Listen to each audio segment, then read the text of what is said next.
Bravo 6. Going dark.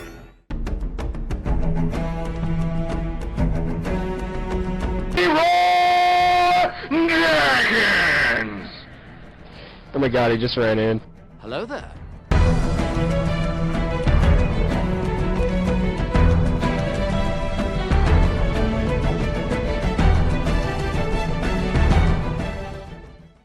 You guys are here at the first ever Hypernova podcast. Yes. We are Hypernova. My name is Drew. I'm Jared. And I'm Brad. I guess we'll give a brief introduction into Hypernova, how we created it, why we created it, and everything about Hypernova. So we are a gaming company. The spring of 2020, I believe it was maybe like March. Maybe you guys can recall. Yeah. I don't know. Sometime in there, we had discussed, creating a gaming company that we could host live tournaments. And that's basically what we did. We host live tournaments. We still do that. We haven't done as much as we would like. It's on our bucket list of things to do. We just really enjoy creating an environment where people can come together and game competitively on an amateur level. Because ultimately we are just a bunch of amateurs, special. But we love gaming, so we wanted to create a community around it. But that's the origin. But yeah, you guys. Well, I feel like it was like the perfect storm with that too, because like in the peak of COVID, with like the shutdown, everyone and their dog was playing Warzone at the time, right? Oh, yes. And so it's like, in a way, we wanted to capitalize on. We were playing this day in and day out. We were grinding, and we wanted to have something more to play for and give other people an opportunity to play for something other than just hopping on with the boys. And so obviously that's kind of an intro into where Hypernova was kind of constructed from, as giving people an opportunity to play for some money. And I think we felt that too as a team. We got to a point where we were so good, like we had hundreds of wins. We'd done everything we could within like Warzone, and we got to a point where this is stupid. Like, yeah, we're good, great. Like I got all the skins, great. Now what? You know what I mean? It's like I felt that we needed to create something that was fun for us and fun for other people, and I hope we did that. And the people that did play loved our tournaments, and we hope to, continue to put on more tournaments. The thing is about gaming and technology, it's ever evolving, so it's constantly changing, and it requires a lot of commitment from us to keep up with these evolutions. So, I don't know, Jared, what do you want to add to those days, the early days? No, I think we were all in like the same kind of mindset where like we're kind of in a lull. Like we get on and play every day, but really what for? Like kind of what you guys were saying. Yeah. But we wanted to give everybody on more of an amateur level to, make money doing what they already are doing. And that's what we wanted to do as well. Like, we're not pro. We know that we're not pro. Yeah. We don't want to play on a professional level. And so we just kind of wanted to give everybody who are similar to us, a more competitive reason to play Warzone. And competitiveness always brings people back. Like, that's why ranked mode is so important. And, like, Valorant, Apex, CSGO. Like, that's why these games are going to be so played for a very long time, is because ranked is that thing that brings everybody back. So we kind of almost incorporated our own ranked system into Warzone. Yeah, I totally agree. I think it's way fun to be competitive. I think human nature, in some sense, you want to be competitive. You want to, be the better, the alpha. I don't know. I'm not that individual at all. But I'm just saying is like, you want to, you don't just want to be stagnant. And I felt like that's where we got to with Warzone. We were stagnant. We were just stuck. We wanted something better. So, and I think Hypernova has a lot to offer, in the future. We have plans. Obviously, we do this on the side, so it's not something we, push out every week, something new. But we have plans to host more tournaments. We want to do Smash Brother tournaments, more Warzone tournaments, weekly tournaments where it's not necessarily streamed like we've done in the past, stuff like that. And that's kind of the future for Hypernova. And also, we just want to interact with our fans, create a community where people like to game, they come, hang out, whatever. Well, it's a good way to meet people. I mean, we've had a few few people that we haven't interacted with ever that have happened to sign up. So it's like it's a way to also reach out and make friendships through gaming of people you never would typically interact with. And so I feel like that's also a way to get people together. I mean, even like Jeff and those guys, when they game, I mean, they don't game often, but it's a way for them to, kind of get together. They have their own personal lives and families to deal with. So it's like a way for them to kind of step away and plan a night, on the weekend to get together with the boys and, game. And I feel like it brings people together. Obviously, gaming, it's why people do it. And so, it's a total social aspect. I agree with that. And I think the coolest part about what we've experienced so far with Hypernova is what you were saying is we are able to bring these families together and like play together. But also on the other side of that is like we got some like high school kids. So you got like families, people in their 30s, guys. and then we got young kids hanging out in high school, and like they're all competing against each other. So like I think it's really cool that we got this like not an age limit, but like a wide variety of ages all playing in this one tournament. Yeah, we totally bridged the gap. Yeah, for sure. It doesn't matter your age. Is like if you like the game or you're good at it, come play. That's what was fun about it. Oh yeah. And I do feel like the people I have met just on text or communicating with these people, we watch their live streams as they're playing. Like I've become friends with people that I wouldn't normally become friends with. And I know Carson's one of your guys' friends. I've gamed with him now. Didn't know him. We've met other people. Michael, I don't know. There's tons of other people that we didn't know, and we've all just kind of ended up chatting, saying hi. So it's pretty cool. It's been fun, the whole Hypernova experience, even though it's kind of a side project and we all have careers and we do this on the side. So it is what it is. But I don't know, is there anything else we want to add to Hypernova? I just want to touch up on the point that you made about, kind of what our future goal is. Obviously, we've heavily focused on just Warzone specifically, and just all things Call of Duty. As you said, I think the goal is that we'd like to expand our tournaments out. There is a huge Super Smash Brothers, group out there that, has these tournaments that we'd like to, incorporate that into Hypernova. I mean, Apex is heavily, competitive, that we would like to, incorporate these other, fun games that everyone's playing into our tournaments. And then just as you were mentioning, we always have one set streamed tournament. And, we were trying to do once a month.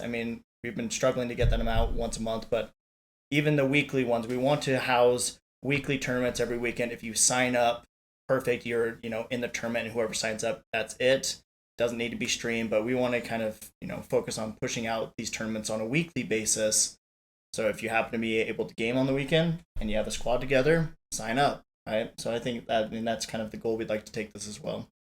Agree. Yeah, if you're a gamer and you like playing Warzone, because that's the game we host tournaments for, look for information about our weekly tournaments. It's just what Brad said. You sign up, you actually post your scores, and then we'll fact check that and announce a winner. So it's a fun way to play the game, but yet feel like you're competing. You're playing the game for something more than just a win at the end of the game. There is something to that. I know when I used to put pads on and go to hockey games, I had to get in a zone. It was weird. You almost get nervous and you're kind of like, oh, but you get geared up. And I feel like you do that when you're gaming in these competitive, arenas. And then once your skate hits the ice, you all your thought process goes away. It's everything you knew and how you played the game. And it's the same way as gaming. Once those boots hit the ground, all right, this is I'm in the game, I'm in the tournament, it's competitive. I love that. So sure. I don't know. Anything you want to add, Jared, to Hypernova intro essentially? No, I think we've pretty much wrapped it up. I think that was a good intro. Yeah, so that's who we are, what we do. We're sitting here at the Hypernova headquarters, and HQ. Brad is gonna actually pull down. He wanted to pick a pop to pull off the wall. An honorary guest. An honorary guest. So I'll let him get after that. if you're just listening on the back wall here, we have quite a few pops. He's picking up Thor. Thor. Teaser. Teaser. We're going straight to Master Chief. Let's go. Let's go. If that's not perfect, I don't know what is, because Master Chief is joining us here on the round table, which is square. The Knights of the Square Table, Knights of right? the Square Table. But so the back wall has a bunch of pops. Brad's gonna show it to the camera. There are these action figures with giant heads. It's got Master Chief with a Energy sword. Energy sword. And for me, so I'm a big Halo gamer. Like, I loved Halo. I'm a bit older than Brad and Jared, so I played the OG Halo 1. I'm sure they may have played it, but they weren't playing it competitive in B-Tan's basement when we were landing up like I did. But so yeah, we picked up the Master Chief Pop. I hope to get into more Halo topics because it is one of my favorite games. It might be the game that started multiplayer. Some might say Perfect Dark, or maybe like GoldenEye in some sense. I don't know, those early N64 games. But the true LAN multiplayer console game, I feel like, was Halo. What do you? I don't know. I would have to agree to that. Yeah. Like, it definitely introduced a more head-to-head multiplayer aspect. Yeah. Where like your skill will really shine, and it definitely started with LAN. Yeah, landing, and that's when. What my favorite thing is, like, you can compete against bots, just computers that are programmed, and they're like, all right, we shoot when you get within this range, or we shoot. It's silly when I play games like that are programmed, bots. I just know how to fight them. It's because once I like interact with them, I'm like, oh, you're a bot. I know how to fight you. I know I can exploit your weaknesses and move on. But when you actually go up against a human, and that's what's so fascinating. It's kind of like, I don't know. Remember that one book where there's a hunter and he's like, I can't remember the book, but we all read it in middle school, and he wanted to hunt he hunt every animal, everything. But then it ended up he wanted to hunt humans because he was like, I know it sounds crazy. Do you remember this book? Very, very familiar. But it was because he's like, he wanted to outsmart a human. It's like, that's the ultimate. Not that I know exactly. I know what book you're talking about. I can't remember the title of it, but I know. know exactly what you're talking about. He brings people to this island. Yeah, he brings them to his island, and then he hunts them. Yep. It's crazy. Yeah. And I know exactly we what read it that in middle school. Yeah. That wouldn't happen in 2020. That's crazy. Crazy. All right, side note. But, okay, let's jump back. What were we talking about? Anyways, yeah, so like outsmarting, actual players. To me, that's what I love about gaming. I love interacting, and LANs really created that, aspect of game where you could interact with another player, on another console, whether it was Xbox One, but then once Xbox 360 came out, then it was like uploaded to the internet essentially, and you could game anywhere. So, and I think that's a good point about Halo. I mean, I think Perfect Dark and GoldenEye were, they were the start. But with GoldenEye, it was, you couldn't, system link up. It was literally 4v4, 1v1, up to 4 players is 1v1v1. Perfect Dark, I think you could have up to 6 people, technically, or like 4 people and 2 bots in the lobby. But that's where Halo actually like capitalized on that, right? I mean, you could actually link up and have, 16 people in the lobby. System link. And I think that kickstarted, the competitive scene. And then from there, once, Xbox Live came out officially, took it online, then I mean that is the start of online gaming, or multiplayer gaming was Halo for sure. Yeah, Halo. Honestly, Microsoft hit that out. If you think back, how the heck did they do it? It was incredible. I can't think of a more perfect game because springboard gaming to what it is today. It's honestly comes down to Halo. You have to go through Halo to get to where we are now when it comes to online multiplayer games. And you had, I do think you look back at StarCraft, Warcraft, and all those games, they had good multiplayers as well, and they were probably system linking, but we didn't have PCs as kids. We had consoles. So this is for us, Halo. I don't know. No. I think Xbox capitalized on that system link. You read on the back of the case. You're looking at the cases when you're little kids. Back before they put them behind the glass case. Now we don't even use cases. Don't use DVDs. Anyways, but like, yeah, you look on the back and it said System Link, 1 of 16, and you're like, what? Yeah. 16 players? That was crazy. Yeah, that is crazy. I definitely feel like Halo was a big part of a lot of like our age groups maturity when it came to like gaming and like online gaming. But we should talk about like where we all started gaming from the beginning. Let's do it. So like, where did you start off gaming?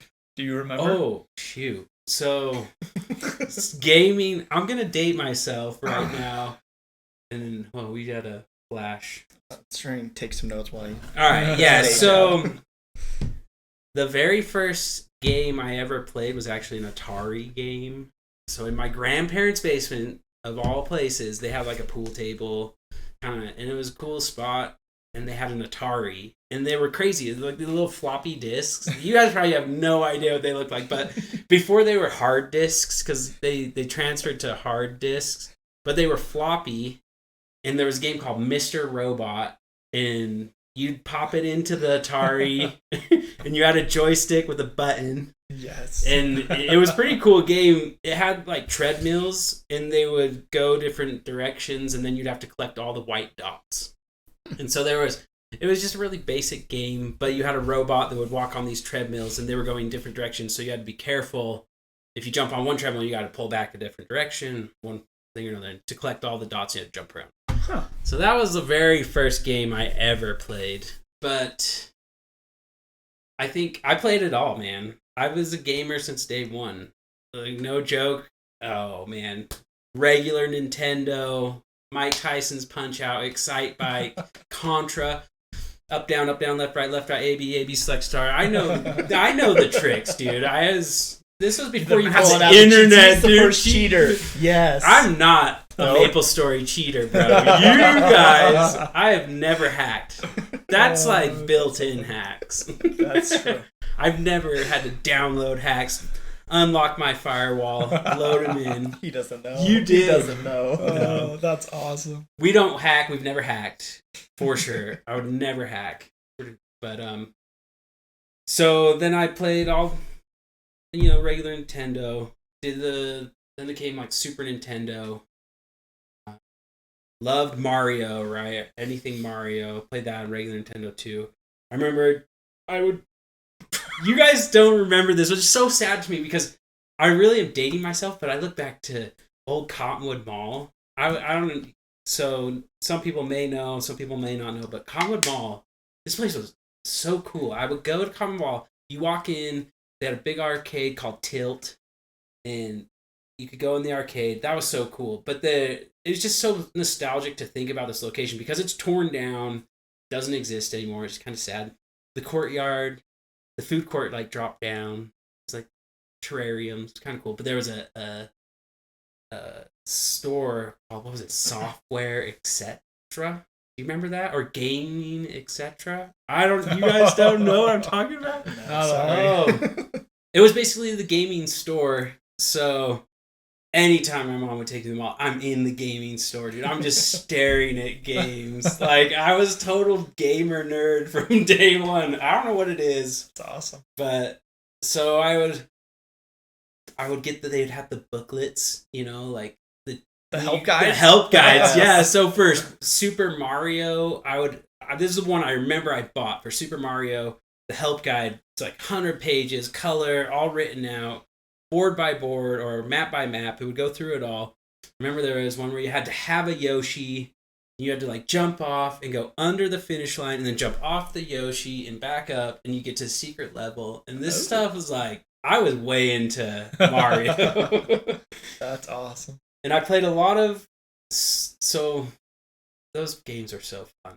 I remember at Super Nintendo, I played with my buddies. We played like Ninja Turtles. It was all the old school style, right? Like left to right. Oh, yeah. Just kind of not like simple. Yeah. Just the 2D games. Just those 2D games.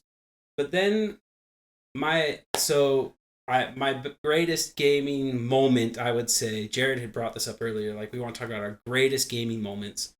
I have a few. I have many, honestly, but I have a few that stick out as a young child.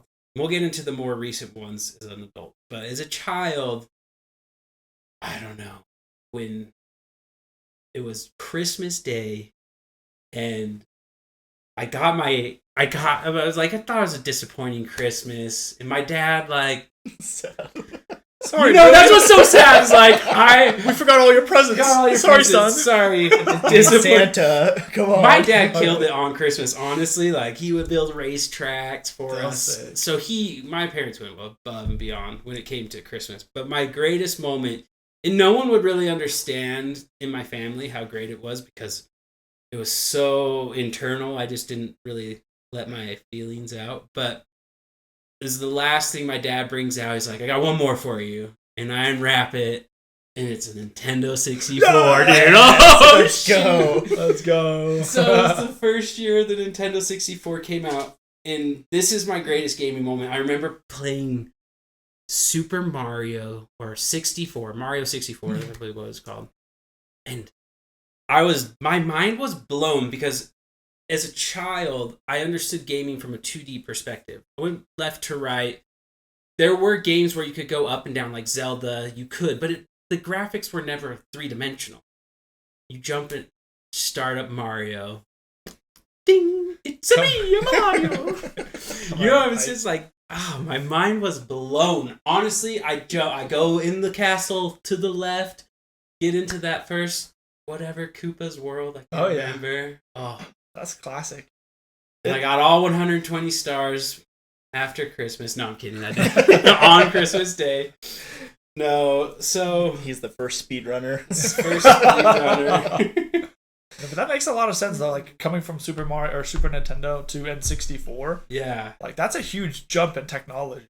It's so big. It was everything. The graphics sucked. I mean, they weren't comparatively. In the time, they were perfect. Yeah, in the time they were perfect. Yeah, comparatively to what we have now. But yes, like Nintendo 64 changed the game for me. It just, and I think PlayStation may have been right before or right around the same time.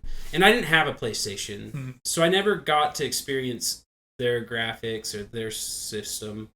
So Nintendo 64 was it for me. It changed it really just, your mind thinks in a different way, and you can be like, holy cow, my mind is blown. Like, it was whoever developed it, thank you, Nintendo. So that's kind of my upbringing. Was huge. So huge gamer. I got competitive with Halo in my later days. Played a lot of competitive Halo. It's probably my best game that I was best at. So first person shooter is kind of where I've fallen, but that's kind of my upbringing of gaming. I'll pass it on to one of you guys because I think we did the same thing. They both looked at each other and nodded. I like that. So wait. I just want to preface one thing just before I met Brad and Jared later on in life, but they have. I'll let them tell the story, but they've known each other since like diapers, essentially. Yeah, I want to hear your first gaming experiences, and then we can kind of go into how we met. Yeah, I like it. For me, it was around later stages of Sega Genesis, and then into N64 time. So it was kind of early 90s. So I kind of have an overlap with those memories. But the first games I can recall are the Aladdin game on Sega Genesis, Sonic, and then even Battletoads. I don't know if you guys remember Battletoads, but I mean, those games were so addicting, and like I feel like even for their time were kind of revolutionary. And then going into as you said, N64 was big for me.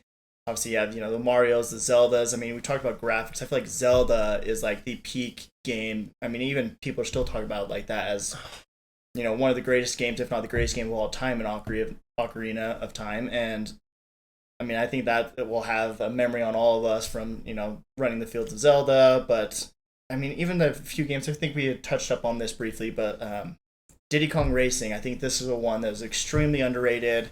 think we were talking about the music to that. I feel like is the most nostalgic. But the aspects of the game, I mean, we were discussing earlier, I mean, in the game you drove the cart kind of like Mario Kart, so it had that overlap obviously. But then you had the hoverboards, you were flying planes, and so I feel like that game had a big point of, childhood memories to that.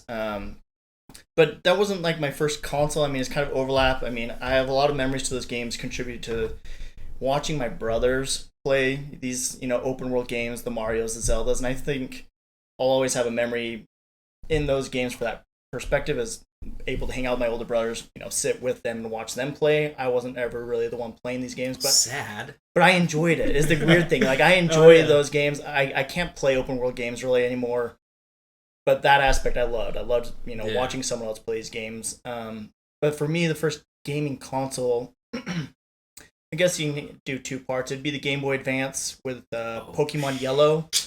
And we got a little Pikachu following you around. I think that was my first, technically gaming console, and I think that will always have good fond memories of Pokemon Yellow. But GameCube was huge for me, and this came out, right at my peak childhood memories. You had, I think you could get, Mario Sunshine came with the console, and I think that was I think it was arguably better than Mario 64 if you take out the nostalgic. I think Mario Sunshine was a pretty good game. But Mario Kart Double Dash is going to be probably my childhood game right there. Is Mario Kart Double Dash. I'll put that down as my go-to. You got the Baby Luigi as my go-to character. You got Toadette, the pink one, so the female Toad. Those two in the combo. I mean, undefeated. You play Baby Park, 7 races around the laps. That's classic. Baby Park and Baby Luigi, Mario Kart Double Dash. And then kind of going into it, I think I never really had Xbox Live really myself growing up. So if I were to play, I'd be at my cousin's.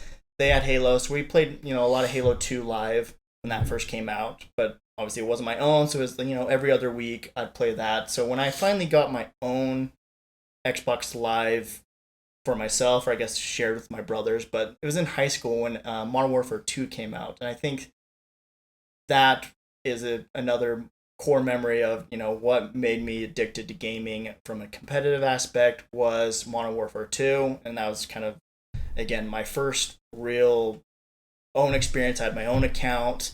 I kind of took it over from Ryan, but that's a funny story. You should tell it because it's kind of stole it. Well, you suck, so yeah, pretty much. Yeah, well, my older brother was technically the one who owned the Ryanakin online gamer tag, and I put in all these hours into leveling it up on Modern Warfare 2. Prestiging back when prestiging was a big thing in Call of Duty. Miss it. Yeah. And long story short, he wasn't really much of a gamer at that time in his life. As far as online, Xbox team goes, I essentially made him start up a new one, and I took over his gamer account and said, "Sorry, it's mine now." So I rocked Ryanakin for a bit. Eventually, I decided it was time to change my name to something more appropriate. But I forgot about that. Dude, that's not even that long ago. You were running Ryanakin yeah, Rattlesnakes. I had to 2 years? years ago, maybe. I think I switched to at during Apex. It was during Apex. I think we went to Garrett's and we did a live stream. Yeah. You were streaming there, and I think I put out a Twitter post on what my name should be, and I didn't agree with what everyone said and switched it to Rattlesnakes. Yeah, the vote didn't mean anything. Everyone wanted me to change it to Randy from Sandy, and I kind of chickened out, and I let my followers down. Your 5 Twitter followers. All of them are let down. Sad. So I think, Modern Warfare 2, I think, was the it game for me. That was around the same time all my friends were also playing. So, back with my cousins with Halo, I mean, none of my actual friends, at school had it or really played it, at least competitively online. So it was Halo will have a soft spot there from online perspective, but it was, it wasn't my account. It was every other weekend type of thing with cousins. But finally, friends I see every day at school and obviously on the weekends and, spend a majority of my time with, finally they're also, gaming with me as well. And I think for Modern Warfare 2, that's where it kind of kicked off. And there's a few games throughout. I mean, middle school, I don't know if any of our listeners here have heard of a game called Maple Story. It's an online 2D game. Me and Jared here, we played this game religiously over the summers, I guess even during school, but middle school days, I mean, this was, you get off school and you're playing this for the next 8 hours. It was our World of Warcraft. It was, Yeah. And back with these games, I guess WoW was another topic of discussion, but those type of, MMORPG games, they just, I don't know how to describe it. I haven't gotten this moment in Call of Duty in a while where you're so focused in the gaming experience with no distractions that you forget how long you're sitting at the table. It's easy to, like, I guess, for example, in like Call of Duty, the match ends, you have, the loading into the next game, the pregame lobby. It's so easy to divert your attention off the screen, look at your phone, and kind of pull you out of the gaming moment. But like with Maple Story, with World of Warcraft, these games where you're constantly doing something in the game, you could play 8 straight hours and like think it's an hour. Oh, yeah. And I think that is another big aspect of my childhood, was those games that just sucked you into another reality, allowed you to escape, for X amount of time and just peacefully play a game. I don't know. I think Maple Story was it for me. It's kind of like take you out of reality. Honestly, in some that's sense, a good way to put it. Yeah, it's intoxicating in ways, and it's just it's fun. Yeah.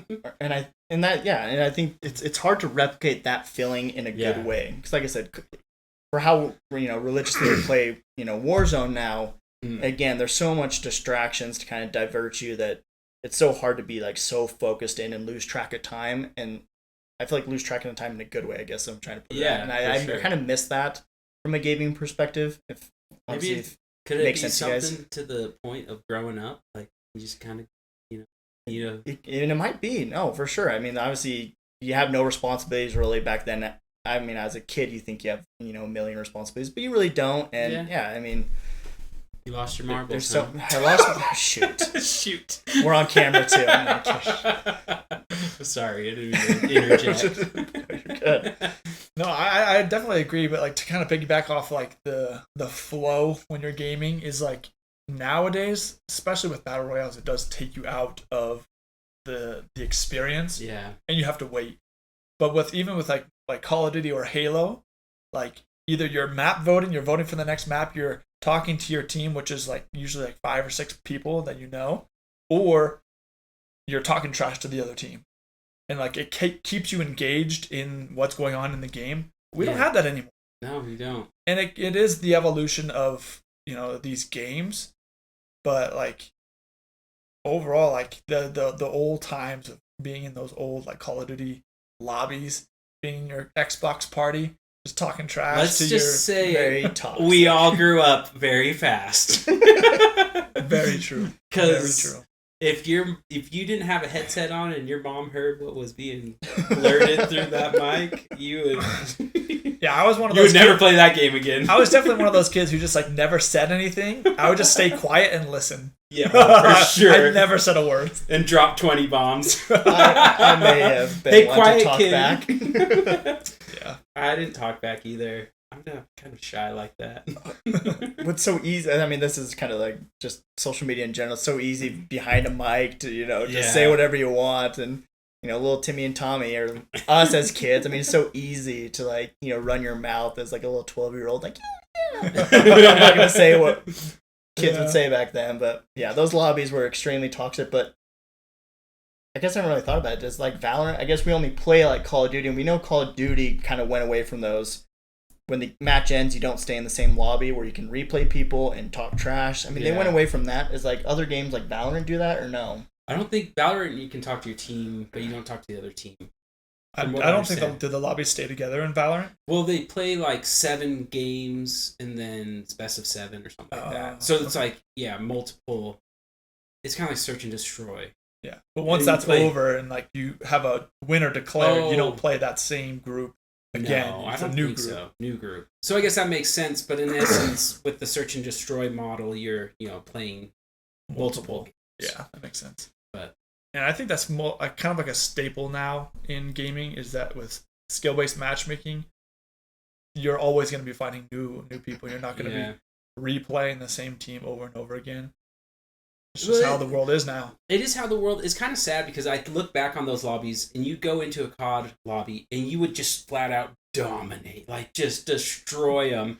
And then like they would either stick around or instantly leave. And if they stuck around, it was just so fun because you get to dominate again. But I was on the receiving end of that too. Like I got straight up dominated by people too. Yeah, there's been plenty of times where we're like in a battle with somebody and like we keep losing and losing. Okay, I don't want to play these guys anymore, and you'd back out. Yeah, like that's just how we it was. wouldn't do that. We were always on the winning side. Okay, when we were little lads. Well, yeah, we're above average gamers, so majority of the time we were winning. I think that's the best part of Modern Warfare 3 for us. Is that is when you finally got into Call of Duty kind of with us when we went to college. And we had constantly every night a squad of 6, and it was always so fun to match up with another squad that had a 6, full party of 6. So toxic. And you would just again go back and forth for game after game after game, proving who's the better clan. And I missed that as well. It was so fun, and I think that kind of what we were talking about with Hypernova, where you wanted to play for something, that was it. Yeah. If you could stay in the same lobby and compete against the same people, it made playing for something that much more, gave you something to look forward to, and competitively. Yeah, and I feel like all on the same lines is like back then, like if you had a clan tag, you were like a part of something. Like if you saw the Black Clan, which what we were a part of, going up against UMAD, that clan, and you're like, oh, who's gonna be the better? Who's gonna be the better clan? And you sit there like, oh, here we go. This is gonna be good. So isn't that technically when like FaZe took off? Yeah, that's FaZe was like MW2, MW3, like FaZe and Optic. That's when they were like born. Because I remember FaZe was like the clan tag to be a part of. Oh yeah. Like officially, obviously FaZe in general, but like you had a FaZe one or even all the fake ones, like, ooh, they're a part of it. Yeah, like they thought you're they intimidated. Were good. Yeah, you can intimidate. So many fake kids out there now. You know what I mean? Like everyone wants. We played with a kid the other day, and I was calling him out. Do you remember that? He had what is his name? Was Swag? He said like FaZe Swag or something. I was like, I was just giving him shit a little bit. I told him, I was like, oh, you can drop 20 bomb, Swag. Well, he went along with it. Yeah, he played along. He died twice and then he quit on us. He quit. Sad. Terrible. Go back to the lobby. Back to the lobby with your dead body. That's awesome. So we kind of got off track, but we're talking Brad's gaming. I don't know if you kind of I think there's a little overlap with games with like Halo with you, but I mean that was kind of it for me. Just a couple of those games throughout my life. I guess I just want to add a story to Brad's origin story, if you will, because so I'm older than Brad, and I was friends with Brad's older brother Ryan, and so Ryan and we hung out quite a bit, and I was probably I was probably 20. And then after that, so I was really young. Brad was even younger than me. I don't know, you probably, 13 at that time? I can't remember. Yeah, I don't know. 12, 13. 12, 13, in that range. And I was a big gamer. I've always been a big gamer, pretty competitive, I would say I was above average. I don't know, I'm not.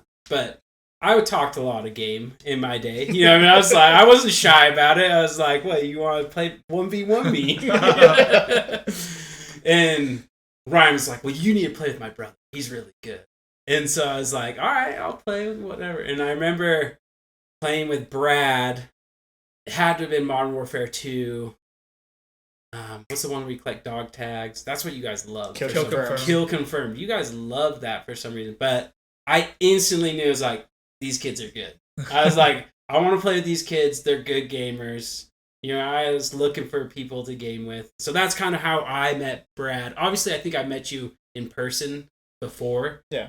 But, our gaming existence was that way. Ryan was like, you need to play with Brad. Well, I think even before that, I think it was when you guys had the house at the top of the world. You guys had the Halo LAN party. True. We were probably on a team. And I remember going up there as the, 12... Because when Modern Warfare 2 was out, I mean, that was a little bit later than that. Yeah. When I was 12, 13, that was when I came up for the LAN party for Halo. And that was one of the first times I met you, in person. We drink a And- lot of Mountain Dew, I bet. It's all- what is it? The Shaun White quotes. It's a Mountain Dew, baby. It's a Mountain Dew, baby. I'm talking about Mountain. That's what it is. I'm I'm talking about Mountain Dew. I got all the drinks. That's It's awesome. like, you're like 12. It's like, I'm talking about Mountain Dew, baby. That's classic. But just to go those Halo days, like I just remember it was so fun because the Paces would show up.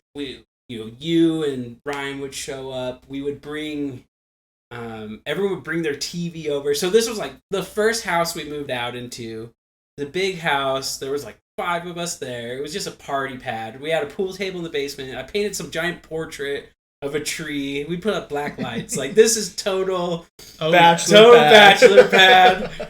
It was dope. And everyone would bring over their Xbox and we'd LAN Halo. Those are some good, fond memories. Because that's what I love about gaming. Like, people have such a negative ideology about gaming. They're like, oh, gamers, they're addicted, they're depressed, or, it's like, They're loners. they're loners. But, like, get with the times in the sense, like, the world is changing, and you need to either understand that it's changing, or you can be stuck in your old ways. Yeah.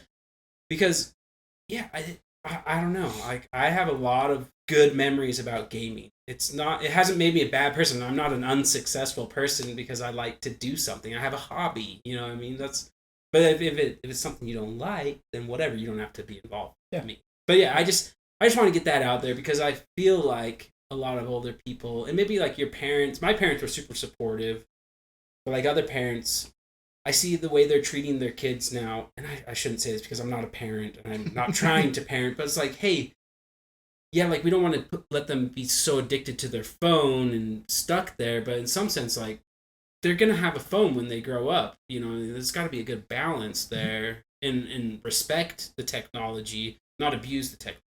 Yeah. So I agree. But I have so many fond memories of Halo LAN parties. Dude, that's awesome. I'm glad that you made it to one of the LAN parties. Oh, I ran that. Come on, dude. You know, happen to be I on my team ran 'cause the I ran the LANs. It was but- my house at no, that point. No, back off. 1v1 me, bro. Let's go. Let's fire up the Xboxes. Let's go. That would be awesome. fun. We Who wants to didn't see land a 1v1 me and Brad Halo? In a boxing match. Oh. I'd lose. I'm down. Growing up, we didn't land too much like with our friends, but the only time that I specifically remember like everybody bringing their Xbox and like system linking is for Patrick's birthday. Yes. He literally had a birthday. He's like, I want all my friends to come over. We're gonna have pizza, but I want to play Xbox. That's dope. And like that was normal. Like that's like everybody wanted to do that. Like Halo was such an influential game for so many different people. When it was so, awesome. and with that too, it was so fun in that moment because when you did go to these LAN parties, you had to section off into different rooms, which made it you could still hear them in the other room. Yeah. But you were purposely hunkered down in your own separate room so you guys could game plan and like not overhear them or not air quote cheat. Yeah. But like I think that also built on like the moments of like, all right, I'm in this room. It's like it built the intensity. Like I don't know how to explain it. Well, that's so true. Like, because now we play this style, but online. So you're kind of alone. But like when you're there in the moment, it's like this competition comes together, and you see their faces, and you like want to just pound it into the ground. You know what I mean? It's so fun. That's what I want to do another Halo LAN party one day. Even when it came to like split screening in like Halo or whatever, you got like your 4 corners and you're all playing on the same console and Yeah. you're like trying not to scream peek. How the hell was that console not overheating? It's a Oh, it split was. screening No, it on was. the shag carpet. Oh yeah. Dust just up in there. But like This teeny P fan. like kids nowadays aren't gonna know what it was to LAN. They're not gonna know Yeah. what screen peeking was. Like Oh, now, like you don't play on your own PC and monitor. Like you were all in the same room playing on the same console. Like that's gonna be so foreign to people. Oh, yeah. But like that's how we played video games back in the day. Like you all came over and you had your own controller. You're all linked up to the same TV, same console. Freaking crazy. So fun. So I fun. think it's your turn, Jared, to do your childhood intro into gaming. All right. Well, it's hard to like pinpoint like timing and everything, but I think technically my first like gaming experience was with Pokemon on the Game Boy, Pokemon Blue. But I remember specifically from Christmas as well, I got the N64, but with the Diddy Kong Racing, that's what it came with. And oh, dude, that game is probably the most nostalgic for me, just because of the music, just the different adventures. But my favorite game probably on Nintendo 64 was Super Smash Brothers. Like, that game was so much fun, and my mom knew that I like loved playing games. And whenever I would have sleepovers, like when I was like young, I was probably like 6, 7 years old, I'd have people come over, we'd sleep over. I'd wake up extra early so I can go play Super Smash Brothers while my friends were sleeping in the other room. Like, I would just play by myself. I just loved it so much. And it was one of those games where like I wouldn't say I no-lifed it, but I pretty much did everything I could in that game. Like, I beat the story mode with every single character, and then I started making like these in-game challenges where it's like, okay, I'm gonna put it on very hard, and I'm only gonna have one life, and I'm gonna see how I can do this with every character.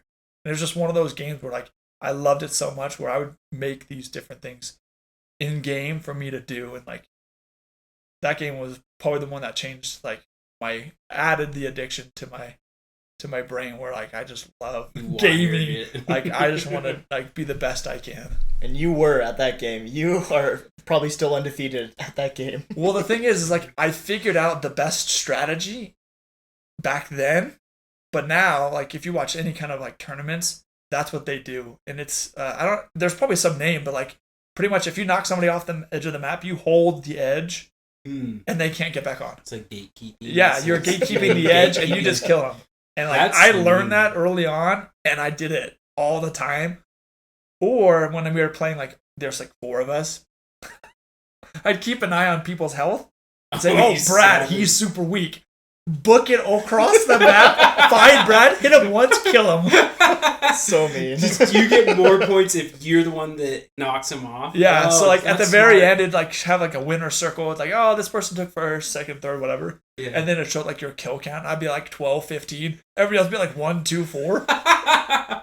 He just gave up his secret, Brad. That game would boil my blood. He is so frustrating to play against because he's so good at that game. And I played Fox, and he was the fastest character in the game. So you just dominate. That's a game you'd want to throw your controller through the wall. For sure. It was great because like eventually like everybody, we were doing free for all, then everybody would try to like attack me, and he'd still win. I'd still win. But that game for me was the one where like I'm good at gaming. Like I like this feeling, and that was definitely Super Smash Brothers. But when it came to like online gaming, I think technically my first one was Call of Duty World at War. Yes. On the Nintendo Wii. Oh, the Wii. Because everybody got Xboxes or PlayStations. I got the Nintendo Wii. Which was a good system. It was a great system. It was a lot of fun, but like Nintendo Did you get games, Nintendo Fit too? Like, did you do the sit? we had like the normal, the normal. Your like, mom's Nintendo. like, if you're getting games, you're gonna get fit. That's pretty much how it was. Though. Like the step stool, didn't they have like a step stool? Yeah, like a little board pedestal. Yeah. You'd like step up, step down. You'd follow your Wii character. Oh, I wish. And then you'd like do fake jump ropes with the sticks. I wish I had that. But no, Call of Duty World at War was my first game. But like I was always playing by myself, but because no one played on the Wii. But like I would just like play hardcore because it was a lot easier. I'd sit in corners and just like kill people, and they had no idea where I was because I was just hiding in a corner. And like back then, like your kill death ratio meant so much to you. Like I just wanted to get my dogs. Once I got my dogs, I like, oh cool, like that was it. Like I completed my task. 7 kills, right? 7 kills. Yeah, That's it. the dogs. Those were because it was the kill streaks were pretty regimented. They didn't change. You only had the recon plane or like the UAV at 3 kills. 5 kills was an artillery strike. 7 was dogs. And that was it. Yeah, you couldn't change it. That was just how it was. And the dogs were powerful in World at War. Oh, yeah. Like you call dogs, yeah, they're easily getting you like 10 kills. Oh yeah, oh yeah, that's funny. Yeah, and that was the birth of my online gaming experience. Is that and finally when I was a freshman in college, I bought my first Xbox 360. It was like a refurbished one that I got from remember Buck? Yeah. He was like a do it all around the house fixer upper kind of guy, and he came to our house all the time. And he owned like this refurbishing company. I bought a refurbished Xbox from him, and then started playing Call of Duty with these guys. Yeah. So I was late to like the Call of Duty scene. Like I was 18. I'd never That's played it in high crazy. school. I mean, I played alone, but I never played like competitively with a group. That started in high school or in college. I was gonna say I didn't even mention this. Guess you didn't play online with us, but we were in high school. Religiously played zombies at Jackson's. We'd skip school. Yeah. Everyone plays. They made me get like a F Sie in Wunderwaffe. basketball class because I skipped it too many. It's like the easiest class. You literally show up and that's your score. Yep. And they kept convincing me to skip out so we can go play some zombies, and I'd get suckered into it. So much Just fun. show up and hit the "I'm here," and then you like. Oh, I wouldn't. No, I wouldn't do that. You We're just wasting leave. valuable time. No. Oh my gosh! Did you? We just bounce. Yeah, they were pretty mean. But I mean, zombies was huge. I think that was like the last game I can think of from like a LAN perspective, like playing in person with friends. I think it was zombies for me. Yeah, it was because it was one of those modes where like multiplayer, you were attached to your level, you were attached to your KD, so you didn't want anybody else to hop on your profile and play because it's not reflective of you. Yeah. So like zombies was one of those modes where like, okay, we all love Call of Duty, we can play zombies.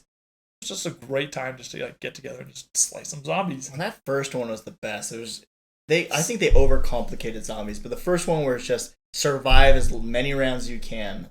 Yeah. I think it was so basic but so much fun.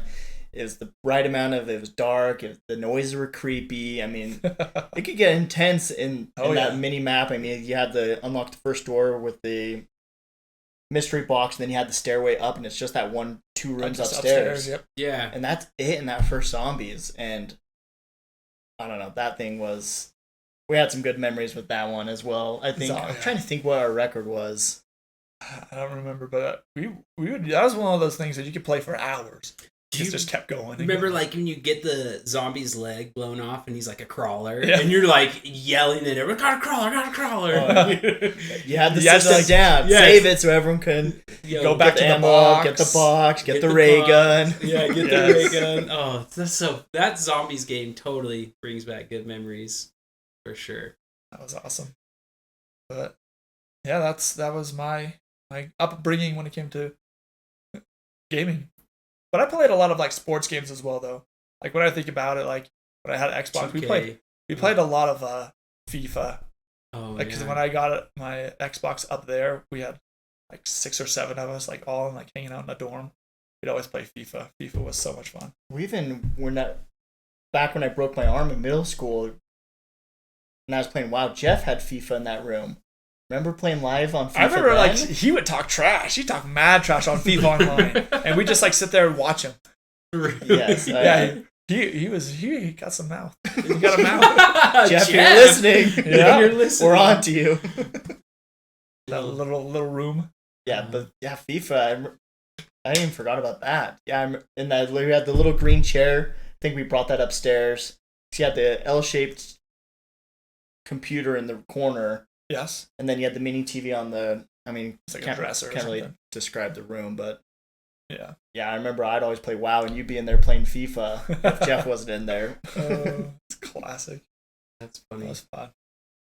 Well, I guess if we talk about just gaming as kids, what's like the craziest gaming moment, I guess, when you were a kid? I don't know. Do you have anything that can come to mind? Or, Like, yeah. there's probably multiple, but the one specific one, and I know he'll remember exactly what I'm talking about. But we were playing NFL Street on the GameCube. Oh Ooh. gosh. And they had like a story mode where you're going through each division. There's different challenges to like unlock points to like upgrade your player. And one of them, we were playing the Philadelphia Eagles. Oh. And we were on the same team and we were trying to beat this. You had to shut them out 36-0. And it's on this like snow map. We were dominating. The last play before they were like about to score, we like knocked the ball out of the air. It was great. 4th down. No plays after this. They're right on the line. The computer literally just like hucks the ball, bounces off the wall, and we're like, yes, we finally beat this. and then out of nowhere, their computer player just runs, slides on his knees, and catches it, and we lose. No, Like it was a computer, and we're like, dude, There's we just no got way. played. There's no way. We were like so hyped because we thought we won because it was a really hard challenge, and like I think we've tried it a few different times. Oh, multiple times. We spent hours trying to complete that. And some like, developer just clowned you Oh, 100%. deep within the code. And He's like, if they get this close, do this. and that, yeah, like I remember that so vividly. We're just like, what? Because we were pre-celebrating. Like, Yes. we essentially sacked the quarterback as he's falling down. Just a last-second heave. Freaking Donovan Again, McNabb. bounces off the wall. Donovan We're cheering. McNabb. Like, we did it. Put in a lot of hours into this. It was so heartbreaking. That was one of my like most vivid memories when it comes to gaming. Oh, that's funny. What about you, Drew? What's the craziest childhood memory you can think of? So as a child, comes at playing Halo. It's like I had my best Halo game ever. Like I still remember it. It's Halo 3. The map was called Midship. I don't know if you remember it. It's like it's purple theme, circular, but it had like an up. The energy sword sat at the top. There was like this little you'd have to jump up, and then it'd kind of go up and down like this all the way around. So it's a circular map. Midship is what it was called. Best weapon combo was just like the BR, and you could either take the plasma rifle and a BR, and plasma rifle, charge a plasma rifle, BR them, and then it was like one shot, they're dead. So it was like a really fast way to get kills. I don't know that I was running that, but I feel like I was running the sword mostly. So probably as a BR and a sword is what I had. But I just went off. You know when everything's clicking? Oh, and yeah. just like you're feeling it, like you're in the You're game. invincible at this point. Yeah, I am invincible for sure. It's just going like double kill, triple kill, kill-tacular. You know what I mean? It's just like mounting up, and it's just like constantly double kill, triple kill, over and over again. And then it's like killing spree. Killing spree's 5 in a row, and then it's like a kill-tacular, and that's like 10 in a row. And then it's like 15's like Kilimanjaro. Kilimanjaro or something like that. And then it's like kill frenzy. Kill frenzy. Oh. I can't remember. And then I got something that's called like a unfreaking believable. And I was like freaking out. Just like I'm pretty sure it was 25-0 or somewhere in that range, 30-0 maybe. That's somewhere. sick. So it was just kind of one of those moments where you really just like, holy cow, I'm just killing it. You know what I mean? It's like you felt in complete control. And these are players. We're not playing computers. You know what I mean? I'm playing against actual people. And maybe they were like little Timmy's 10 trying it out. I don't know. You know? But I was unstoppable. To me, that is like a very vivid memory of gaming. And Halo did a really good job of like those like kill frenzy or like kill-tacular. The voiceovers were really good. You like the double kills. Those calls outs were great. I wish they'd bring that back into gaming. Oh yeah, for sure. So that was one of my.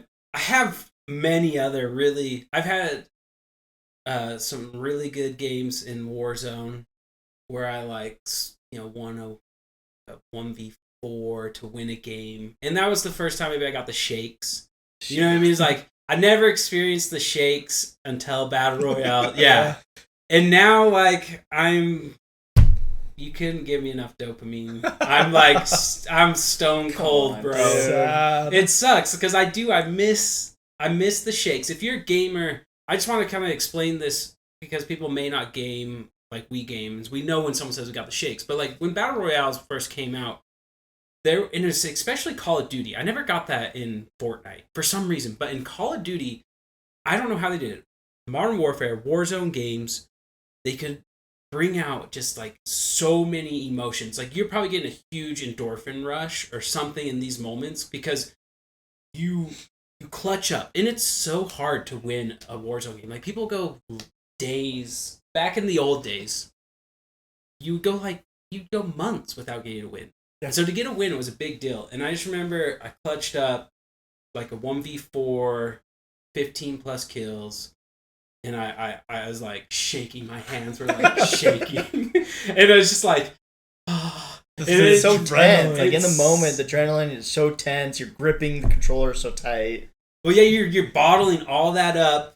you're just holding on. You're doing everything you can. You know, you're using nades, stuns. You know, your growls out, no sight. Oh, it's such a good gun. Love that gun. Miss it. But just, you know, you're hiding behind rocks. People are shooting you. And when it's a 1v4, it's really hard.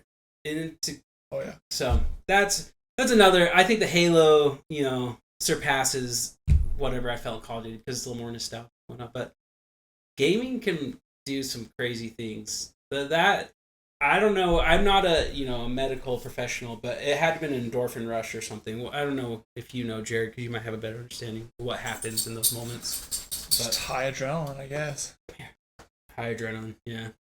But you, Brad, what do you have a moment in time we can? I don't know if I can think of one right now. I'm kind of blanking on like a key moment like that. Unfortunately, just broad gaming in general. I mean, like I said, I don't think anything's coming to mind right now. Unfortunately, Trying to think for Brad what I've seen. me bought up a few times in the game. I could talk about all the times I Bought it out. Yeah, no, Brad's a gamer. He's a good gamer. That's for sure. I'm just trying to think of like just a crazy moment. I mean, like NFL Blitz. I mean, I just don't have like a crazy like key moment I can like key in right now. But I mean, just like playing Blitz, especially against Jared and Phil, me and Rhett. You guys cheated. I mean, we PI, play these guys. PI. Well, that's what you do in Blitz. That is kind of how you play Blitz. Because it's part of the game. That's true. But I remember, I guess that would be the story. I mean, I'm pretty sure we put a bet on this. you guys scored over 100 points on us. But here's the thing. They quit after the third quarter. Because I wanted to win. I knew how to play and like what mechanics to use. Because like they had like, I think it was like Z and A or whatever. It wasn't a tackle. It was like a shove, a two-handed shove. And like you could do that and stay on your feet. And the kid I was playing with on my team, he didn't care. He didn't know what was going on. So it was literally 2v1. And I was just, dude, I can't do this. And we'd always run, and there was two moves. Yeah, you manipulated him. You admit it. Sad. Actually, it was three moves. It was monkey, it was a side sweep play, da bomb, and Hail Mary. Da bomb is like the GOAT play in that game. Yeah, because you had that one slant. It was just a simple slant, and every single time they'd be wide open for no reason. It was gorgeous. And you definitely they screwed quit. us over, manipulated us. No way. They quit after the third quarter, and you can't quit, Jared. He's a quitter. Even if you know what? You're a quitter.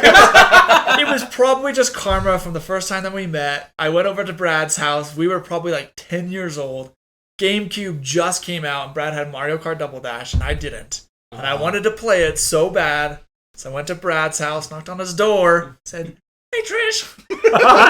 Brad's mom was like, "Is Brad home? I want to play GameCube." I didn't say that, but I said, "I want to play with Brad." And he was over at the neighbor's house. So I went over there and we played Legos instead. That's how we met. That is how we met. Not how we met, but how we started hanging out.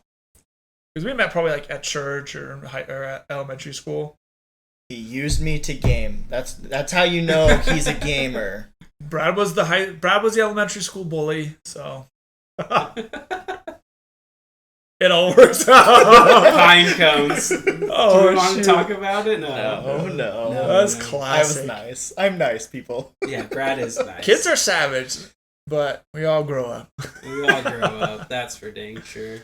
Yeah, that was. Because of kind of nerdy, and guess we're specifically talking about gaming, but Legos were big. Hey, I was addicted to Legos. Dude, kids love Legos. I never got into huge it. fad. It is huge. They're still a fad, and they're expensive. Yeah. People like those Star Wars ones. $200. That's crazy. Like if you want the Millennium Falcon, $500. Like 600, 700 for the Millennium. Oh, it's crazy. Millennial. I said Millennium. Sorry. You tricked me. I tricked you. I fooled you. It was a test and I failed. Yeah. But I mean, do we want to end it there, or what do you guys think? Do we want to talk more about some other stuff, or? I think we could talk for hours. I know, honestly, we could talk, and we plan to, because we plan to go into more things like battle royales. I mean, all the people we've gamed with, the friends that we've met and played with. So we can save that for episode 2. Episode 2. Episode 2's coming. If you like the podcast, be sure to like it, share it. I think it's most important that you share it so that it gets out to other people, so they can get involved with Hypernova, play in our tournaments. And if you guys have anything you want us to talk about, tag us in our Instagram.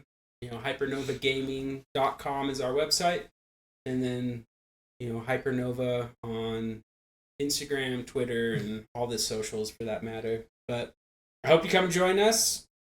Yeah. You guys want to leave us a review if you're listening on like Spotify or anything like that. Leave us a review, 5 stars. 5 stars only. No. I was just gonna say, provide feedback. Obviously, as Drew just said, like things you'd like us to talk about, or things you liked about this, things you didn't. Obviously, feedback is obviously useful information for us that we'd love to, so we can grow on that. Stay tuned for more content. More content, more gaming, more nerd stuff, more pops, more Funko Pops, Pops, more Funko Pops. Master Chief, we'll thank end you for this joining with us. you. Thank you for joining us. Any final words? Thank you for saving the Earth. We couldn't do it without you. Anyways, that's it. Awesome. Peace. Peace.